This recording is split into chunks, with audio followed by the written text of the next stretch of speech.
जाऊन बीडची लोकसभा पंकजा लढवणार का असा सवाल उपस्थित झाला आहे। बीड लोकसभेचा उमेदवार श्रेष्ठी ठरवतील असं या ठिकाणी म्हटलं जात आहे। तर पंकजा मुंडेंना लोकसभेची उमेदवारी मिळणार का असा सवाल आता उपस्थित झाला आहे। पंकजा मुंडे उमेदवार असतील तर मग सध्याच्या ज्या खासदार आहेत प्रीतम मुंडे त्यांचं काय होणार असाही सवाल या ठिकाणी उपस्थित होतोय।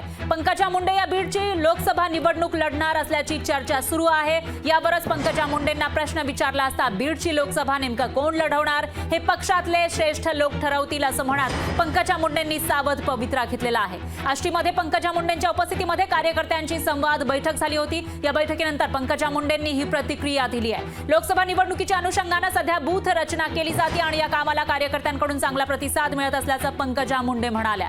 तर 2014 आणि 19 मध्ये याच कार्यकर्त्यांनी माझ्या बाजूने चांगलं काम केलं होतं, त्यामुळे उमेदवार कोण असेल हे येणाऱ्या काळामध्ये निश्चित होईल असंही पंकजा मुंडे यांनी म्हटलेलं आहे।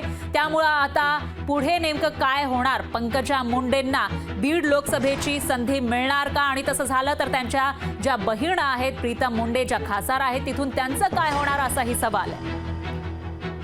लोकसभेची खरं तर तयारी सुरू झालेली आहे। निवडणुकांचा म्हणजे तारीख जाहीर होण्या अगोदरच्या बूथ कमिटीच्या रचना होत आहे। कोण उमेदवार असेल बीडचा काही आता ह्याची अंदाज तर मी नाही बांधू शकत, ह्याचा अंदाज वरिष्ठच डिक्लेअर करतील। पण माझ्या लोकांनी, या सर्व लोकांनी म्हणजे आमदार सुरेश धस आणि या बूथ प्रमुखांनी माझ्यासाठी काम केलंय। 2019 मध्ये केलंय, 14 मध्ये केलंय, अनेक वर्ष माझं काम केलंय आणि बूथ रचनेचा आढावा घेण्यासाठी मी आले। उमेदवार कोणी असेल बघू काय।